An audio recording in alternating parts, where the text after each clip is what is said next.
कहानी की शुरुआत हुई मुंबई 1964 में, जहां आज इस्माइल कादरी नाम का एक पुलिस ऑफिसर किसी शादी में आया होता है। पर उसी के साथ इस शादी में आया एक डॉन सुलेमान मकबूल।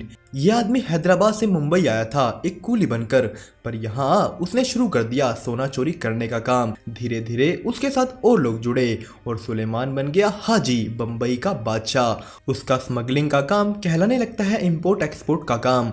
वो खुद तो आगे से करता साफ सुथरा काम, पर उसके सारे काले धंधे संभालता अजीम पठान। अफगानिस्तान से आया ये पठान हाजी के सब काले धंधे संभालता था। किसी को मारना हो, अगवा करना हो, ये सब काम पठान करता। और इसी मुंबई में नया नया पोस्ट हुआ था एक पुलिस ऑफिसर इस्माइल कादरी। वो जोश जोश में पहले तो हाजी के काम को बंद करने की ओर बढ़ता है, पर ये उसकी एक गलती थी, क्योंकि हाजी के नीचे काम करते हैं इस्माइल कादरी से भी बड़े ऑफिसर्स। तो उसका जोश जल्द ही ठंडा हो गया और तभी कहानी में एक और मोड़ आया। बढ़ती गुंडागर्दी को देखते हुए होम मिनिस्टर ने एक स्पेशल फोर्स बनाने का फैसला किया, जिसमें अपॉइंट किया गया इस्माइल और उसके दो साथी ऑफिसर्स को। अब उनका काम है जल्द से जल्द हाजी का राज खत्म करना। पर इससे पहले अगर हम बात करें इस्माइल के घर बार की, तो उसके परिवार में थे उसकी एक पत्नी और 3 बेटे। इस्माइल का एक साला भी था जो 1 नंबर का नशेड़ी है, तो इस्माइल नहीं चाहता वो उसके बच्चों के आस पास भी भटके। इस्माइल का साला उससे अपना काम शुरू करने के लिए थोड़े पैसों की मदद मांगता है, पर इस्माइल ने साफ मना कर दिया, क्योंकि उसे पता था कि वो पैसे नशे करने में ही उड़ा देगा। इधर अपने काम में इस्माइल ने एक आदमी को टॉर्चर कर उसे हाजी के काम के बारे पता किया, पर उसकी बताई जगह एक सी पोर्ट पर रेड करने पर भी उन्हें वहाँ कुछ नहीं मिला। उसी आदमी से दोबारा पूछे जाने पर इस्माइल को पता लगता है कि पोर्ट पर काम करने वाला कस्टम ऑफिसर ही हाजी के साथ जुड़ा हुआ था। तो उसने उसे पकड़ स्मगल होते हुए माल की जानकारी ली। अगले दिन इस्माइल की टीम पोर्ट पर जा माल पकड़ लेते हैं, जिससे टेंशन में पड़ गई हाजी की गैंग कि अब उन्हें जल्दी से जल्दी इस इस्माइल कादरी का कुछ करना होगा।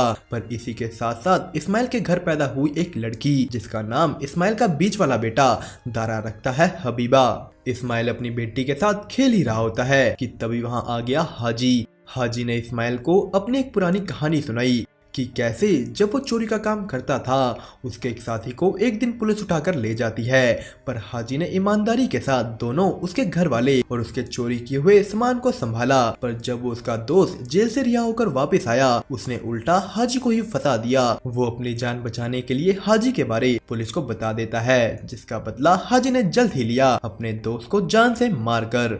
यहाँ हाजी इस्माइल को यही समझा रहा था कि देखो मुझे ईमानदारी का क्या नतीजा मिला, पर इस्माइल का बस यही कहना था कि ईमानदारी करके नींद अच्छी आती है, उसे हाजी के साथ कोई काम नहीं करना। हाजी उसके घर से बाहर निकलता है और वहीं उसे मिला दारा। हाजी ने दारा से पूछा गाड़ी में बैठना, तो दारा का जवाब था नहीं, वो खुद की गाड़ी जब लेगा उसी में बैठेगा। हाजी उसकी बात सुन वहां से निकल गया। उसे अब अपना माल स्मगल करने का एक नया तरीका ढूंढना है, तो वो मिला अन्ना राजन से। इस आदमी का नकली दारू का काम था और इसका नेटवर्क टैक्सीज के जरिए पूरी बम्बई में। तो अब हाजी अन्ना के साथ हाथ मिला, टैक्सीज के जरिए सोना स्मगल करने लगा। पुलिस ने टैक्सीज को चेक करके उन्हें रोकने की कोशिश की, पर कामयाबी ना मिल सकी। इधर इस्माइल के घर इस्माइल का बेटा दारा बहुत ही अलग किस्म का लड़का था, अपने बाप से बिल्कुल उल्टा, और ये बात इस्माइल को पता थी। इसीलिए वो दारा को इंग्लिश स्कूल में भी पढ़ाता था, ताकि उसका इतना तेज दिमाग सही जगह इस्तेमाल हो। पर दारा स्कूल जाने की जगह ग्राउंड में क्रिकेट खेलता। यहाँ दारा का एक दोस्त है नासिर, जो दूसरी टीम में होता और जानबूझकर मैच हारता ताकि दारा मैच पर शर्त लगे पैसे जीत सके, और वो बाद में इन पैसों को आपस में बांट लेते। एक दिन इस्माइल को दारा की इस करतूत के बारे पता लग गया उसकी गंदी कमीज देखकर, और वो अगले दिन दारा को रंगे हाथ भी पकड़ लेता है। वो दारा को डांटता है कि इतने महंगे स्कूल में तुम्हें इसलिए भर्ती नहीं किया कि तुम स्कूल छोड़कर क्रिकेट खेलो। अपने खबरियों के जरिए इस्माइल को पता लगा उस गाड़ी के बारे जिसमें कल सोना स्मगल होने वाला था, तो उन्होंने अगले दिन ही उस टैक्सी को पकड़ लिया। वो उसके ड्राइवर को गिरफ्तार कर जेल में डालने की जगह उसे अपना खबरी बना लेते हैं, ताकि आगे होने वाली बड़ी स्मगलिंग की उससे खबर ले सकें। पर यहीं दूसरी तरफ इस्माइल का साला, जिसकी उसने पैसे मांगने पर मदद नहीं की, वो पहुंच गया हाजी के पास काम मांगने। अब हाजी के पास अच्छा मौका था इस्माइल को सबक सिखाने का। वो उसे एक काम देते हैं कुछ माल को ट्रांसपोर्ट करने का, और इसी की खबर वो टैक्सी ड्राइवर पुलिस वालों को पर इस्माइल के घर आज उसकी नई हुई बेटी का एक फंक्शन था तो वो वहाँ है, जिस वजह से उसके साथियों को उसके बिना ही स्मगल होते हुए माल को पकड़ना होगा। उन्होंने रास्ते में जा हाजी के उस ट्रक को पकड़ लिया जिसमें इस्माइल का साला है, पर वो पुलिस वालों को धक्का मार वहां से भाग निकला। पुलिस वालों ने उसका पीछा किया पर वो भागकर इस्माइल के घर पहुंच जाता है। उसकी शर्ट पर खून था और बताने पर कि वो हाजी के लिए काम कर रहा है, इस्माइल ने उसे मारना शुरू कर दिया। उसकी बीवी ने भी रोना शुरू कर दिया और अपनी बीवी के मनाने पर इस्माइल राजी हो जाता है अपने साले को पुलिस को सौंपने की जगह उसे ट्रेन में बिठा यहाँ से भगाने को। पर यहाँ इस्माइल को नहीं पता था कि वो खून किसका है। वो खून इस्माइल के ही एक साथी ऑफिसर का था। वहां से भागते हुए इस्माइल के साले ने उस पुलिस ऑफिसर को मार दिया जो उसका पीछा कर रहा था, और 2 हवलदारों ने भी इस्माइल को रेलवे स्टेशन पर देख लिया अपने साले को ट्रेन में बिठाते हुए। तो सभी सबूत इसी ओर इशारा कर रहे हैं कि इस्माइल को इस मौत के बारे पता था और उसने अपने साले की वहां से भागने में मदद की। इस्माइल को इस बात का एक बहुत ही ज्यादा बड़ा सदमा लग गया कि ये उसने क्या कर डाला। वो अपने हेड को सब बताता है कि उसे बिल्कुल भी नहीं पता था इसके बारे कि उसका साला एक पुलिस ऑफिसर को मारकर यहाँ आया है, पर अब उनका हेड तक सब कुछ पता होने के बावजूद कुछ नहीं कर सकता।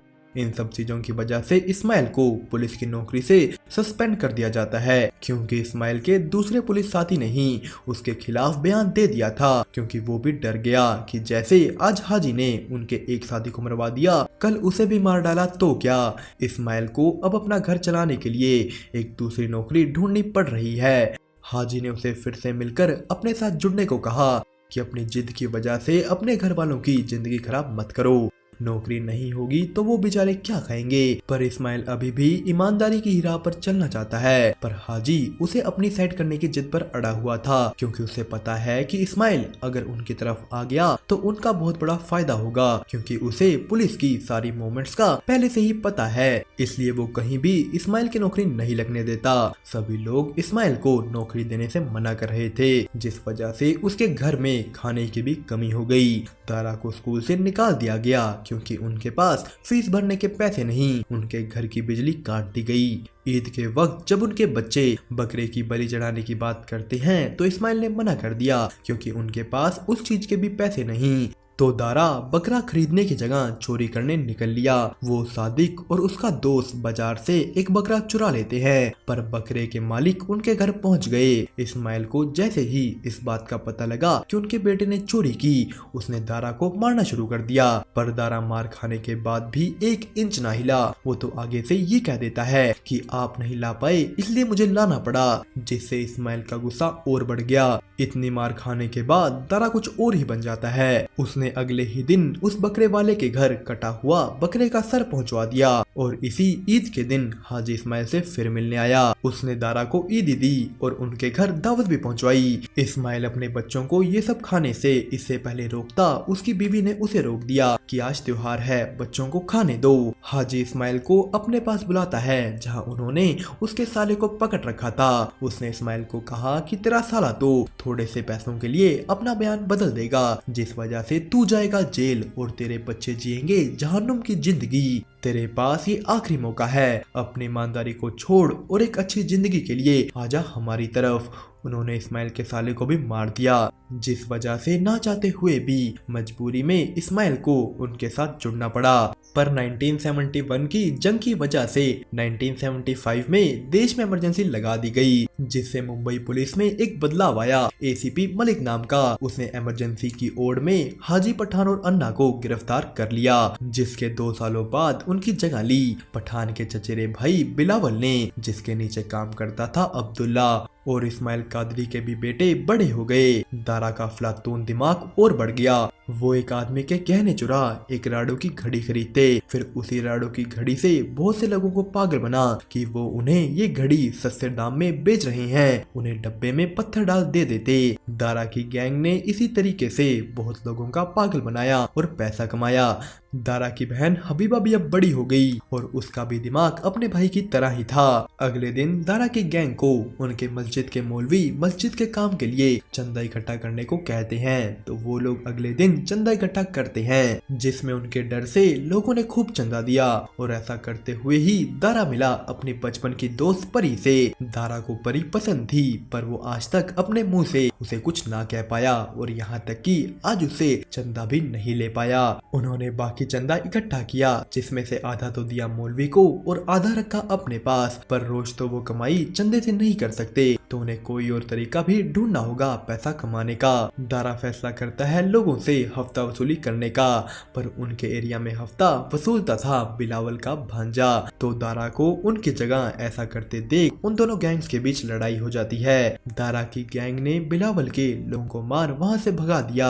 इधर बिलावल के पास इस्माइल गया हुआ था उसे काम की कुछ खबर देने, और तभी वहां मार खाए हुए वो लड़के आ गए। उनके बताने पर कि ये सब इस्माइल के बेटे ने किया, बिलावल इस्माइल पर गुस्सा हो जाता है। उसने सबके सामने इस्माइल की बेइज्जती कर दी, और जब ये बात पता लगी दारा को कि बिलावल ने उसके पिता की बेइज्जती की, वो बिलावल के अखाड़े में घुस सबको मार पूरे अखाड़े को ही आग लगा देता है। और जब ये सब इस्माइल ने देखा, उसने कहा कि दारा, जो आग तूने लगाई है वो हम सबको जलाकर राख कर देगी, क्योंकि इस आग के साथ ही जेल से रिहा हो गए हैं हाजी पठान और अन्ना। दोस्तों, इसी के साथ हमारी सीरीज बम्बई मेरी जान का फर्स्ट पार्ट यहीं पर खत्म हुआ। आगे हाजी दारा के साथ क्या करेगा, ये देखने के लिए बने रहे हमारे साथ। आगे की स्टोरी आपको मिल जाएगी नेक्स्ट वीडियो में, जो अभी आपकी स्क्रीन के सामने आ रही होगी। जाइए और देखिए कि आगे क्या हुआ। पर उसी के साथ साथ हमारे चैनल को सब्सक्राइब और वीडियो को लाइक करना मत भूलिएगा।